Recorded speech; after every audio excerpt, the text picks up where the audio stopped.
Okay, so this is my attempt to draw the Earth, and I recognize that it's not great. I'm not a very good artist, but this is the best I could do. And I put a couple points of latitude on here for reference. So 0 degrees would be where the equator is, 30 degrees north, 60 degrees north, and 90 degrees north, which is where the North Pole is. And then I also have 30 degrees south, 60 degrees south, and 90 degrees south, which is where the South Pole is. And what we're going to do is talk about how the major atmospheric circulation patterns are set up. And it all has to do with the fact that the sun heats the earth unevenly. You're all familiar, I'm not telling you anything you don't know when I say that the lower latitudes around the equator, the tropical regions, are warmer than the polar regions, which are much colder. And that has to do with the fact that the angle of incidence of sunlight is different. Here it's more direct, and here it's more spread out at the poles.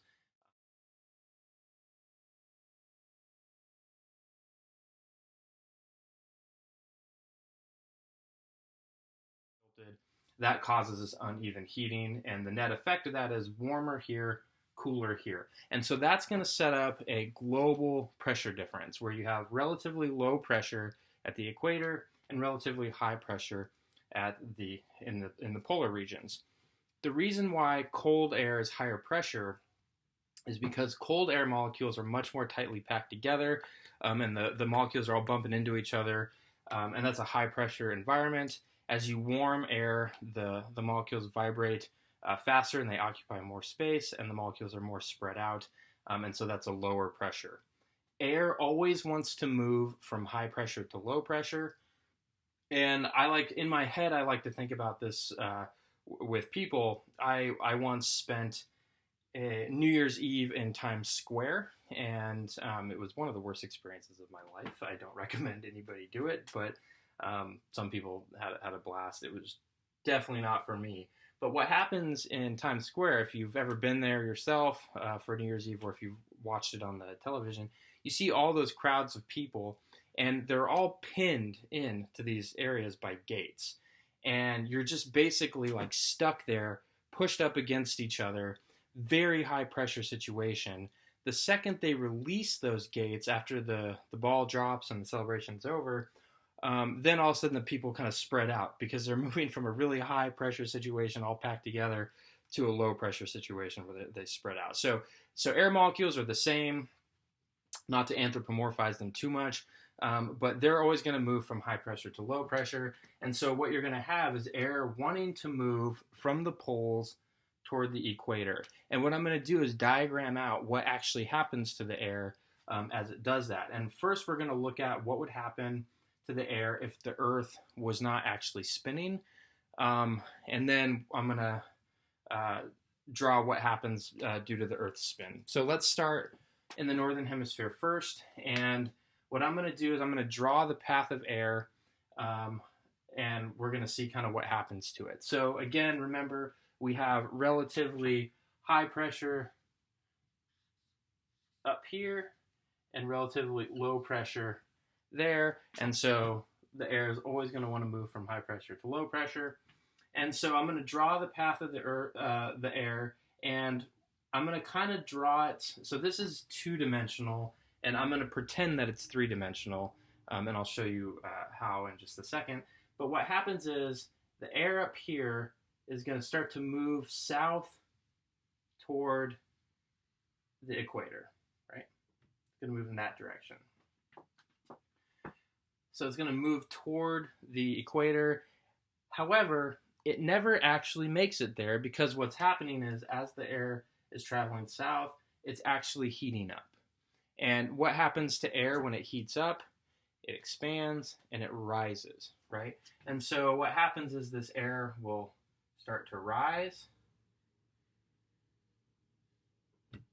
like that, and will actually loop back on itself like that, and that actually creates what we call a circulation cell, an atmospheric circulation cell, and we call this particular cell a polar cell.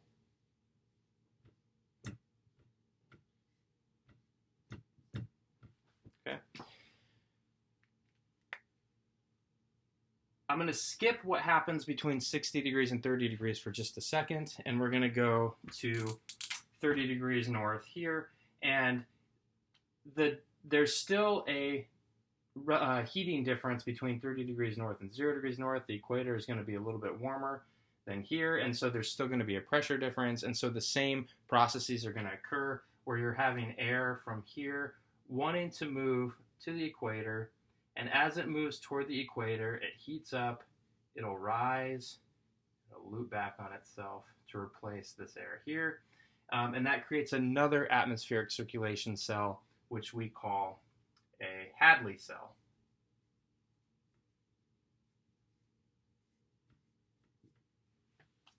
Okay,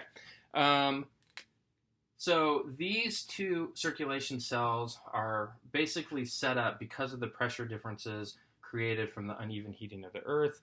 Something kind of weird happens in between. So if you look at 60 degrees north, you have warm air rising here because of the polar cell. And here at 30 degrees north, you have cool air sinking right there, right?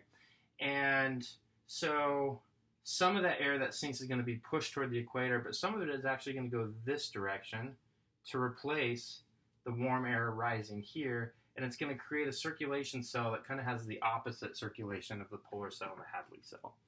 So the polar cell and Hadley cell are set up because of the pressure differences caused by the uneven heating of the Earth, and then this cell in between is called a Ferrel cell.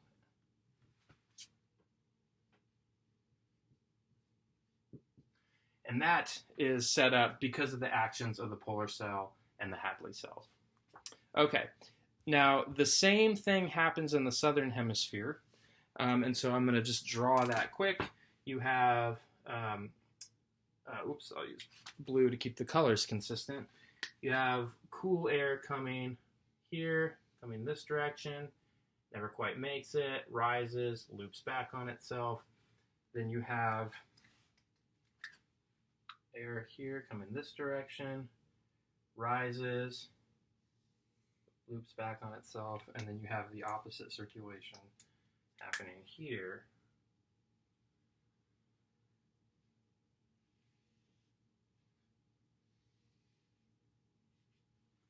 Like that. And the names of these cells are the same. So you have Hadley cell, Ferrel cell, polar cell in the southern hemisphere. So these are the major atmospheric circulation cells, and they don't always occur exactly at these latitudes. This is a model. There is some variability here, but I'm just kind of showing it right at these points. But keep in mind, this is just a model.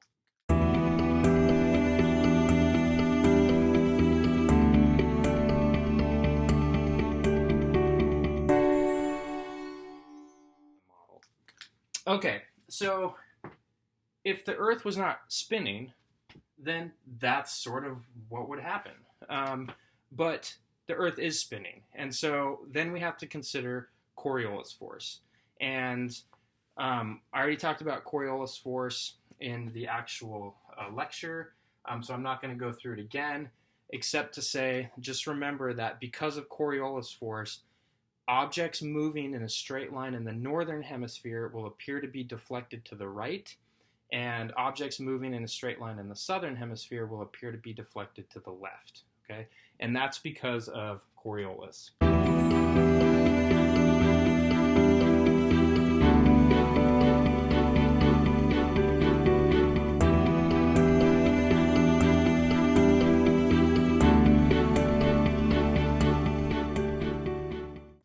So we're going to look at what the air actually does here because of Coriolis. So again, remember, this polar air up here wants to move toward the equator, but as it's traveling south, it's going to get deflected to the right because of Coriolis. Right? So it's going to end up looking like this.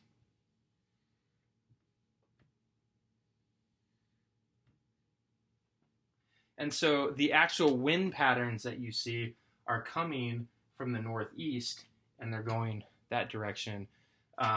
we always name wind based upon the direction that it's coming from. And so this wind is coming from the east, so we call these the polar easterlies. So that's the name of that major wind pattern right there, that band of wind. All right, let's skip what's going on between 60 degrees and 30 degrees and go down here to 30 degrees and the equator. And so again, remember that the air wants to move from 30 degrees north to the equator, but it's going to get deflected, and we're in the northern hemisphere, so it's going to get deflected to the right. And so it'll look something like this.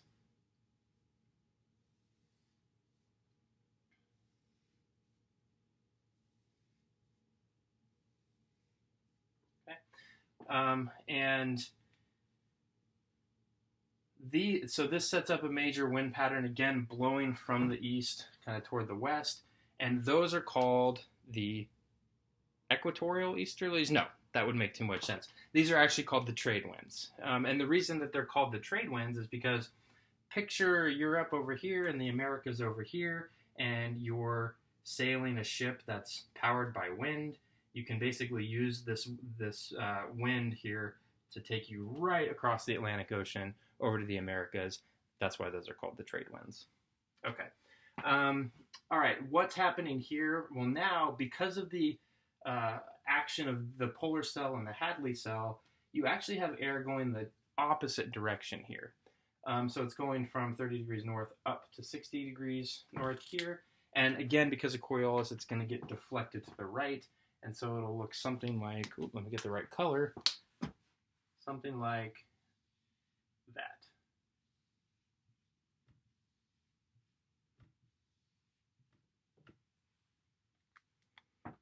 Okay, and that sets up a major wind pattern here, which we call the prevailing westerlies. And the reason why they're called the prevailing westerlies is because where these westerly winds meet these polar easterlies, the westerly winds, right where those two winds meet each other, the westerly winds kind of win out. They prevail over the easterlies. And I'll talk about that in just a second, why that, and what that actually, a consequence of that. Okay, so let's move to the southern hemisphere and do the same thing. So again, we'll start with this polar air wanting to move toward the equator. But now we're in the southern hemisphere, and so it's going to get, the air is actually going to get deflected to the left. So I'll draw that here. The air wants to move this direction, but it's getting deflected to the left because we're in the southern hemisphere. Again, this is due to Coriolis force. And you have polar easterlies in the southern hemisphere. Same thing here, where you have deflected to the left, and you get these southern trade winds here, like that. And then here in between, now the air wants to go this way, and it's going to get deflected to the left. And so you have these, again, these westerly winds blowing that direction. And that right there shows, get that all in view here, the major wind patterns that occur on our planet. And again, it's all because of the uneven heating of the Earth, setting up pressure differences, causing air to move from high pressure to low pressure, but getting deflected due to Coriolis.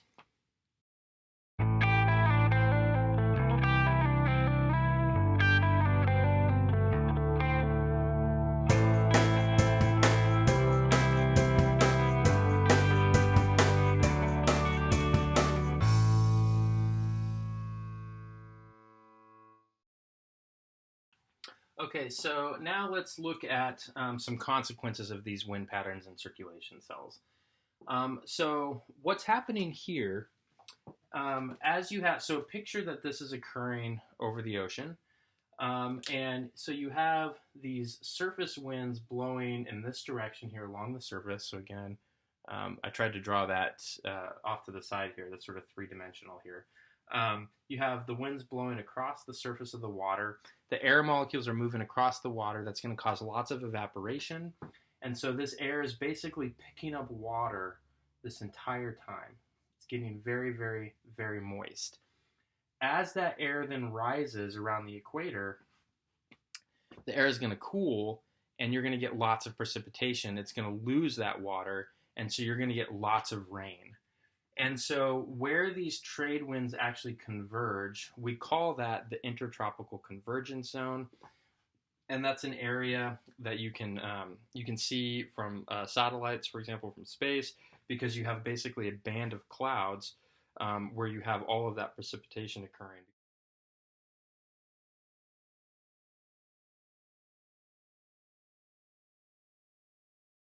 Because again, the air is picking up water from the ocean along this entire path.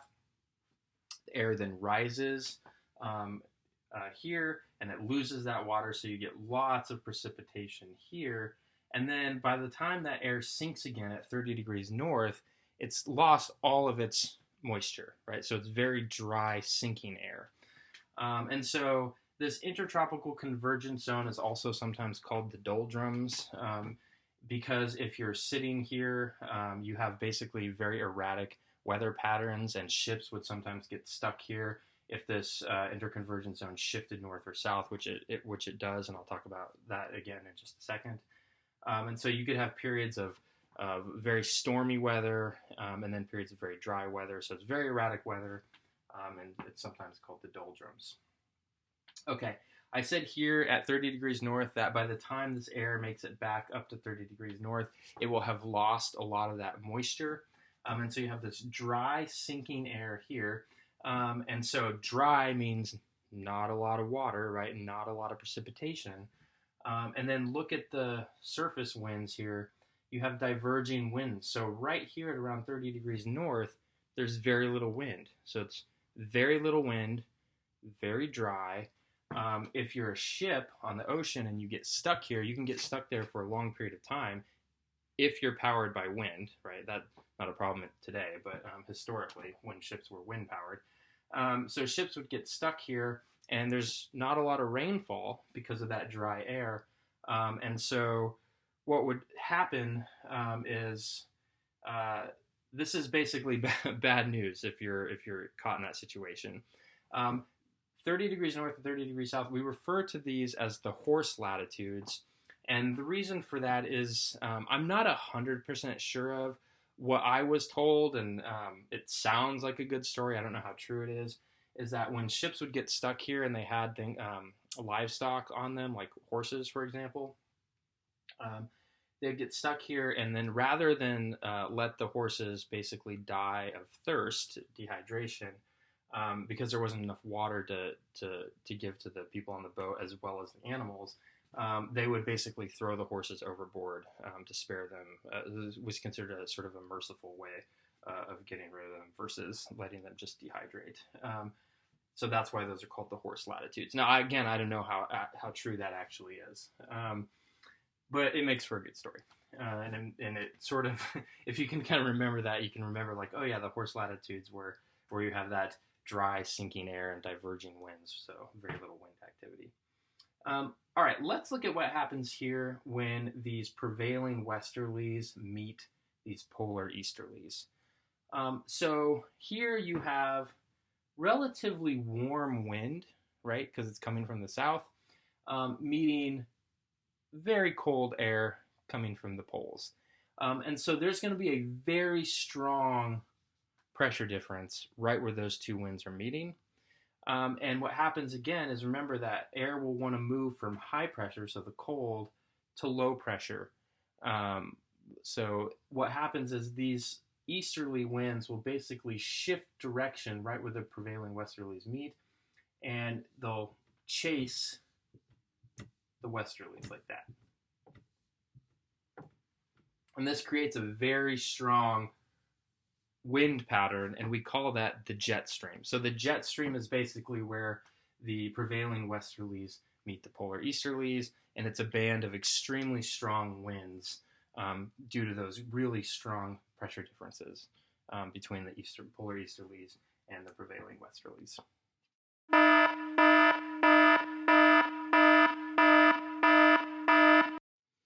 Okay, so one final thing that I want to talk about is a relationship between what's going on here with the prevailing westerlies and the polar easterlies and the jet stream, and climate change, because this actually has affected weather in the United States fairly recently. And this is one of those examples where climate change, sometimes referred to as global warming, can actually cause some places to get colder. And I'll explain how that works. So what happened in January of 2019 is the Midwest, basically the United States, had a really deep freeze event happen. It was set record low temperatures, led to I think 12 people died or something like that. So it was a very anomalously cold freeze that happened. And we actually think that it was because of climate change.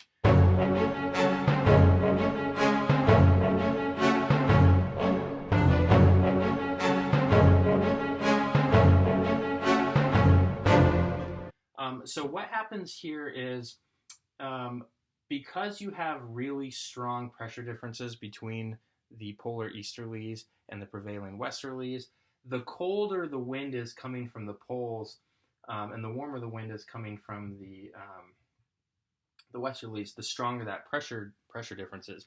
A really strong pressure difference means really strong jet stream. We know that the polar regions of the Earth are warming. That's a fact. And so as the poles start to warm because of climate change, the pressure differences here are going to be less, right? You're going to have slightly warmer air coming from up here, which is going to create a smaller pressure difference between those easterlies and westerlies.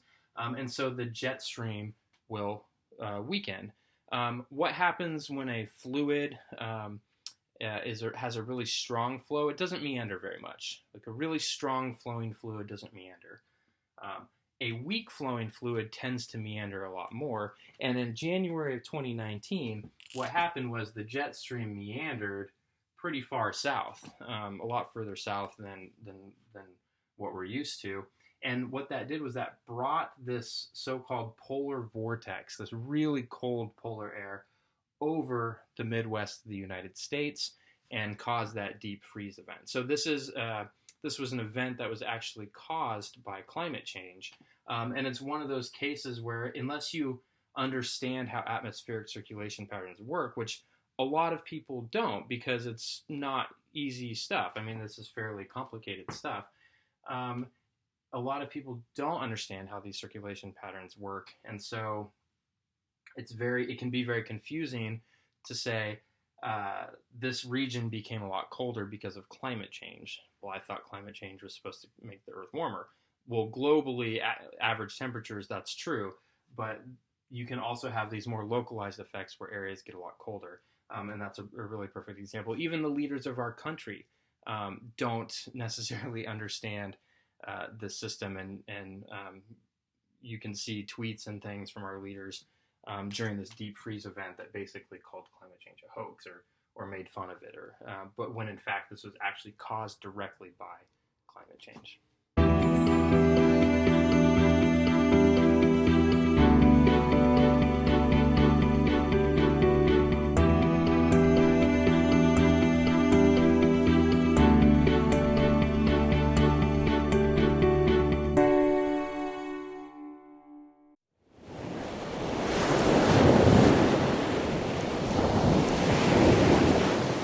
So let's look at how atmospheric circulation relates to oceanic circulation. So I redrew the Earth here, except this time I added continents. So that's what those hashed lines are. So this is a continent here, and this is a continent here, and then this is the ocean between the continents. The reason why I added continents here and not on the atmospheric one is because wind is free to move over the continents, but the water is not, right? The water will hit the continent and basically stop. So we added the continents in there. And we're going to start here with what's happening at the equator. And remember, at the equator, because of atmospheric circulation, you basically have the trade winds. And the trade winds are blowing, remember, from the east to the west. From the east to the west. And so what's going to happen is that wind is going to exert a force on the water. And due to a phenomenon called Ekman transport, which I talked about in lecture, remember that water is always going to move to the right of the wind. And again, that's because of Ekman transport. So in the northern hemisphere. In the southern hemisphere, water will move to the left of the wind.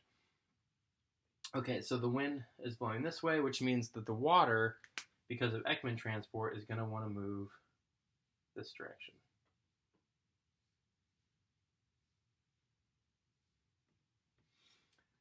Now, which way is the wind blowing at 60 degrees north? Remember, that's where the prevailing westerlies are. So the wind is blowing from the west to the east. It's going to exert a force on the water, and because of Ekman transport, that water is going to move to the right. And so you have water moving this direction up here.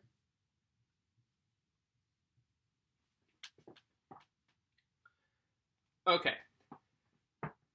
If you have water moving from the north from the equator and south from 60 degrees north, what's going to happen right here at 30 degrees north? You're going to get a pileup of water, right? You're going to get an actual buildup of water. And as that water builds up, that's going to create a high pressure situation. So you're going to have a relatively high pressure here because of this buildup of water, and relatively low pressures here and here. So high pressure here, relatively low pressure there. This buildup of water here, we can actually detect. The water level here is about a meter higher than it is at the equator, which might not sound like that much, but it's enough to create a pretty strong pressure difference. So we have water built up here, creating relatively high pressure, and then relatively low pressure here. So just like air, water is going to want to move from high pressure to low pressure, and so it's going to want to move back the other way, but Coriolis is acting upon it. And so what happens is that water kind of gets stuck. It gets stuck between all of these forces, and it gets deflected to the right because of Coriolis. And so what ends up happening is as this water tries to move from high pressure to low pressure, it gets deflected and it gets stuck, and it basically goes in a spiral like that. And this is a balance of the forces generated from the trade winds and the prevailing winds acting on the water, the pressure difference here, and Coriolis force. So all of these forces are acting, and you basically get what's called geostrophic flow. So this is the only way that this water can be in balance with all of these forces, and it basically just circles around. We call those the ocean gyres. So, and there are 5 major ocean gyres: a North Pacific Ocean gyre, a South Pacific Ocean gyre, a North Atlantic Ocean gyre, a South Atlantic Ocean gyre, and an Indian Ocean gyre. Okay, let's go to the southern hemisphere and look what's happening. So again, everything is to the left now instead of to the right, and so the water is going to want to move this way because of Ekman transport. And then here, it's going to want to move this way because of Ekman transport toward the north. And so you get a relatively high pressure here and relatively low pressure here and here. And so the water is going to want to move from high pressure to low pressure, but it's going to get stuck between all these forces, and it's going to get deflected to the left. And so what happens is it goes this way, because we're in the southern hemisphere.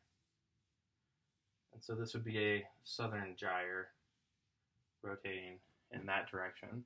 So gyres in the northern hemisphere here, this one is rotating clockwise, and down here it's rotating counterclockwise.